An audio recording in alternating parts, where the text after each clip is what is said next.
And we're back with the next episode. This one is going to teach you how to direct your name servers from your domain name to your host. This one lets the web browser know where your files are kept.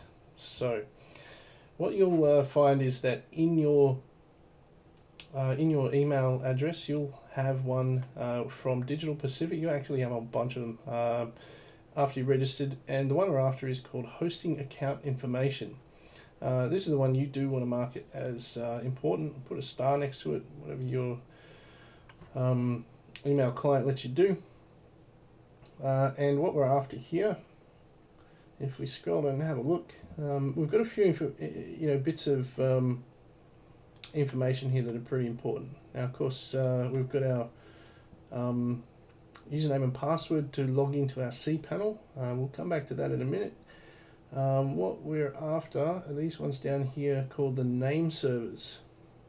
We're going to set these up at Crazy Domains so that it points to our host. So open that email up, make a note of these, or just put them somewhere where you can get back to them in a second, and we'll go to crazydomains.com.au where we registered our domain name. We need to go to the accounts page, so make sure you sign in, go to my account and then domains, and you'll find your domain listed there. When you click on your domain, scroll down the screen a little bit and you'll see here it's got the name servers that are available. Just ignore whatever's in them at the moment because that's something that we're going to change. What we can do is click on this little icon on the right and we're going to add name servers. So we're going to go back and forth to our email and we're going to grab those name servers one by one, copy and paste, and well, that's the same except with a 2, so that's pretty easy.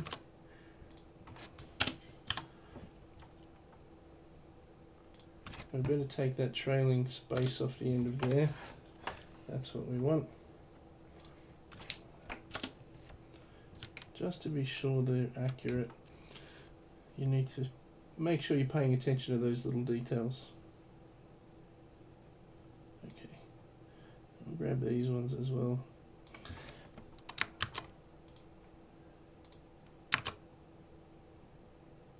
And we're going to add one more. And this one was in S4. Okay, so now we have the 4 name servers added there. We're going to hit the update button. And it's as simple as that.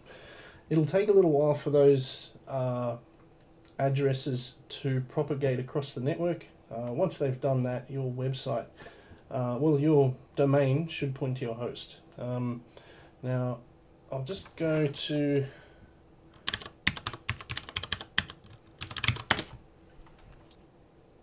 and it is actually pointing to the correct location. Alright, it's coming up with our security certificate, which we don't have, but that's okay. At least we're pointing at the domain, so that's actually propagated across really quickly, which is what we want. So that is the end of the video. Pretty straightforward. We've redirected the domain name to point at the correct server with our Digital Pacific hosting account. And for the next one, we'll start setting up a website. All right, we'll talk soon.